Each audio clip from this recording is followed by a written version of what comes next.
자본과 인맥 없이 창업을 할 수 있다? 영업 없이 사업하는 공간 디자이너 이야기라는 제목으로 저희 첫 유튜브를 시작해 보려고 합니다. 지금 현재 참 어려운 경기 속에서 직장 생활을 하고 계시는 분들도 있을 거고, 또 자신만의 사업을 꿈꾸는 분들도 있을 텐데, 창업은 해야 된다고 생각을 해요.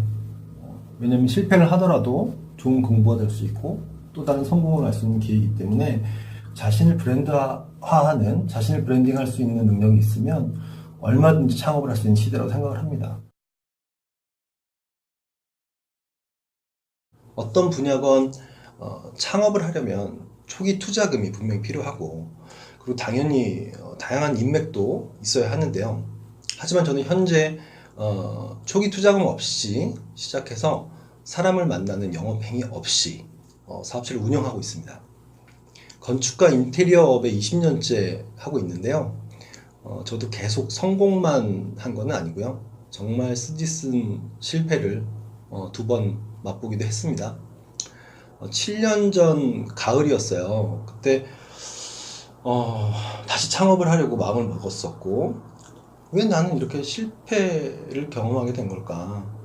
정말 열심히 하고 있는데, 그리고 분명 공간 디자인 실력이 남들보다 분명히 뛰어난 점이 있는데 왜 실패하느냐는 그런 고민을 하게 됐었어요. 그때 제가 가지고 있는 건 딸랑 컴퓨터 한 대, 그리고 책상 하나였었어요.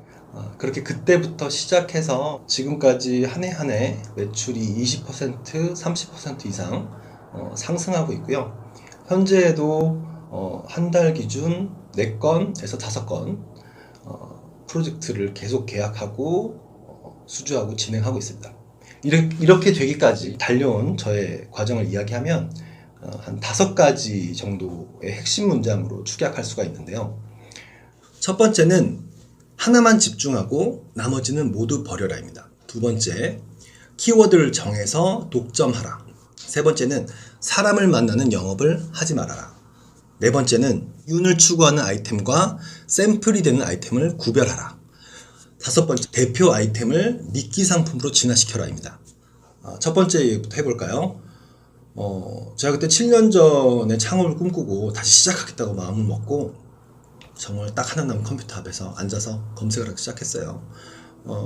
누구나 전문업에 종사하는 분들은 좀 잘한다는 팀들을 알고 있죠. 그때 잘 나간다는 팀들을 몇 가지를 뽑아서 그 홈페이지에 모두 들어가 봤어요.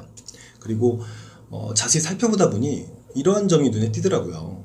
다 잘하는 팀은 없었던 거예요. 어떤 회사는 병원을 들어가 봤더니 이거는 좀 나머지 비해서 좀 떨어지는데, 어떤 회사는 주택을 들어가 봤더니 이거 왜 올렸지? 이 정도 수준을 올려서 너무 좀 떨어지는데, 이렇게 약한 부분, 약점이 되는 부분이 노출이 되면 전체의 그런 수준을 같이 떨어뜨리는 느낌이 들더라고요. 그래서 그런 점을 없애는 방법이 무엇이 있을까에 집중하게 됐고요. 그리고 그 시절은 홈페이지라는 것 자체가 모든 카테고리는 다 올려야 됐었고, 안 해본 일들은 없고, 그래야 좋은 회사고 큰 회사고 실력 있는 회사라는 거를 표명하는 것처럼 홈페이지는 그래야 한다고 다들 믿었던 것 같아요. 그래서 또 한 가지는 잘한다는 분들, 그런 회사들이 건드리지 않았던 업종은 없을까? 그거 해야 되겠는데, 그때 살펴봤더니 때마침 제가 미용실 인테리어를 몇 작업을 그때 했었어요. 이거구나. 이거 잘한다고 하는 팀들은 없는 것 같은데, 이런 생각이 좀 들었어요. 특히 작가분들이라든가 주가분들은 미용실 인테리어를 건드리지 않는 것처럼 보이더라고요. 이거다 싶었죠. 나 이거 하나 잘한다고 해야겠다. 세상을 향해서 난 이 분야의 전문가다 라고 선언해야겠다 마음 먹었습니다. 나는 미용실 인테리어를 전문으로 하는, 그것만 하는 사람이라고 말이죠. 그리고 제 홈페이지를 들어갔습니다. 하나하나 수정을 해서 미용실 인테리어만을 강조하기 위해서 들어갔는데, 수정으로 해결되는 상황은 아니더라고요. 그걸 거의 다 지워버려야 되는 상황이니 수정이 되겠어요? 그리고 홈페이지는 회사의 그 주소, 홈페이지 주소를 알아서 들어가게 되는 거잖아요. 그냥 키워드로 검색이 되는 건 아니니까 그냥 결정했어요. 지워버리기로. 여러분, 집중을 한다는 건 몇 가지, 세네 가지 정해서 그걸 다 열심히 하는 게 아니라고 생각해요. 그냥 하나만 정하고 나머지는 다 지워버리는 거 아닌가 싶어요. 나머지를 버리는 게 집중하는 방법이라고 생각합니다. 그래서 저는 원래 홈페이지 URL 주소를 블로그로 덮어 씌워서 블로그 하나만 집중했습니다. 자, 두 번째로 넘어갈게요. 키워드를 정해서 독점성을 확보하라. 독점성을 가진다는 말은 경쟁자가 없다는 뜻이죠. 경쟁자가 없으려면 분야를 좁혀야 되는 겁니다. 분야를 좁히기 위해서 저는 미용실 인테리어 앞에 소형이라는 단어를 수식어로 붙였어요. 소형 미용실 인테리어라는 단어를 키워드로 정해서 그것만 하기로 했어요. 그 시절에 다른 의뢰가 들어와도 주택에 대한 설계와 공간 디자인이 들어와도 그 작업들을 다 사양했었어요. 그리고 그 미용실 인테리어만 집중하고 되도록이면 작은 작업에 더 집중했어요. 왜냐면 소형 미용실 인테리어의 샘플을 만들어서 축적하는 데 집중해야 되니까요. 그래서 미용실 인테리어 앞에 소형이라는 키워드를 붙여서 대표 단어로 활용하고 블로그만 집중했습니다. 자, 그래서 제 블로그가 파워 블로그냐고요? 전혀 아닙니다. 최적화된 블로그도 아니고요. 하루 방문자가 100명, 200명 올까 말까? 하지만 제 블로그엔 특별한 점이 있습니다. 이 표를 보여드릴게요. 이거는 모바일로 블로그로 들어가서 그래프 모양을 누르고 통계로 들어가면 통계 글자 옆에 블로그 평균 데이터라는 베타 서비스가 있어요. 거기에 보면 지금 2018년 10월에 대한 것만 분석이 되어 있는데요. 여기 블로그 평균 데이터, 평균 데이터 비교 지표가 있는데 조회수가 있고 방문 횟수가 있고 순 방문자 수가 있고 게시글 평균 사용 시간이 있습니다. 그런데 평균 사용자, 회색 점이 평균 서비스 전체 평균이고 파란색 점이 상위 블로그 평균, 파워 블로그들 얘기하는 것 같아요. 나의 평균 초록색 점인데 정말 전체 평균에 거의 머무르고 있었어요. 조회수도, 방문 횟수도, 그리고 순 방문자 수도. 그렇죠. 정말 뭐 파워 블로그들하고는 엄청난 차이가 나는 순 방문자 수도 마찬가지고. 그런데 마지막 게시글 평균 사용 시간만은 자 전체 평균이 126초. 파워 블로그들은 고작 10초밖에 차이 안 나요. 136초 정도. 저의 블로그는 그렇죠. 150초를 머무른 이런 통계를 보게 됐습니다. 제 블로그에 남다른 딱 한 가지였었어요. 방문자 수도 없었고 그럼에도 불구하고 이 블로그를 활용해서 저는 사업체를 운영했었어요. 정말 소위 재미있게 했죠. 제가 전체 블로그 이웃 숫자를 늘리기 위해서 공감 댓글을 달러다니는 것도 하지 않았고요. 서로 이웃을 신청하지도 않았습니다. 그렇게 되면 오히려 통계 자료가 명확히 분석 가능한 데이터가 되더라고요. 하루 100명, 200명이 들어오시는 분들이 오롯이 저희 회사의 실제 수요자인 미용실 창업을 꿈꾸는 분들이 대부분이 되어버렸거든요. 서로 이웃을 신청하는 분들 중에 뭐 이런 블로그 있잖아요. 게시글도 거의 없고 막 이름도 영어 숫자 섞여 있고 정말 방치된 블로그가 있는데 그런 분들이 서로 이웃을 신청하면 저는 정말 반갑게 서로 이웃을 맺었습니다. 왜냐하면 그분들이 오히려 제 실의뢰자인 경우가 많았었어요. 그리고 블로그가 서로 이웃 맺고 막 이렇게 공감 댓글 다는 분들은 뭐 부동산, 경매, 자동차, 병원 홍보하는 어떤 홍보 대행사들이 거의 대부분이었으니까요. 자, 세 번째로 넘어갈까요? 세 번째는 사람을 만나는 영업을 하지 마라. 이 말 뜻은 사람을 통한 영업, 소개로 이루어지는 그런 일들이 가치가 없습니다.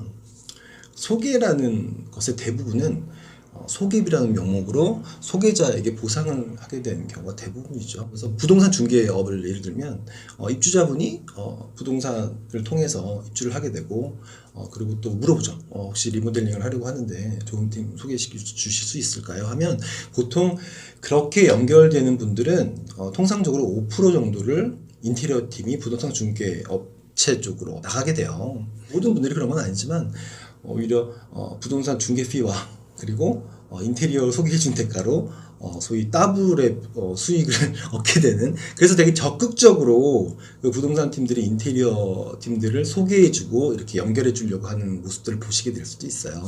그리고 프랜차이즈 업계도 마찬가지인데요. 제가 소속되어서 그 회사의 브랜드 일만 했던 적도 있었어요.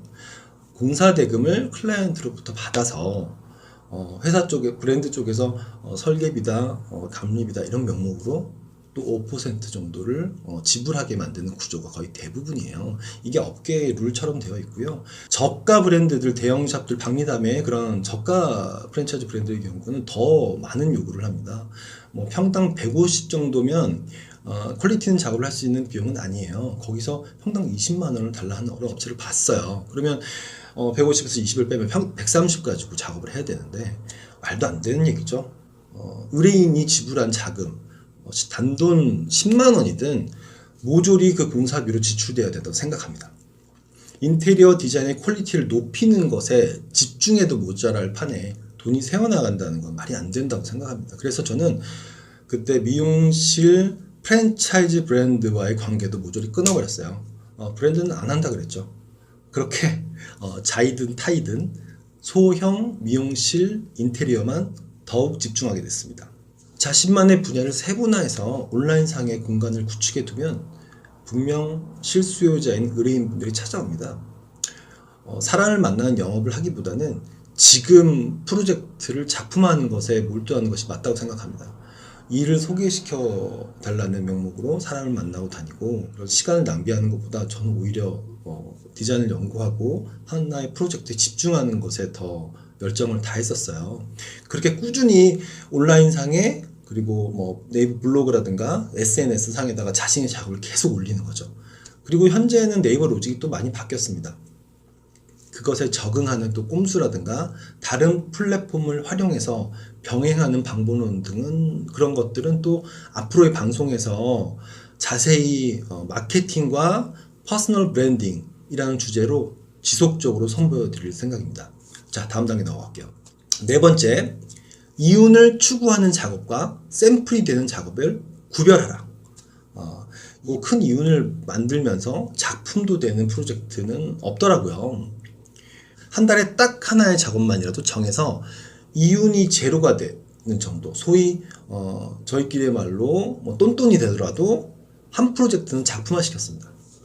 마케팅으로 활용할 수 있는 작업을 한 달에 하나는 꼭 건져내야 된다는 목표를 정했기 때문인데요.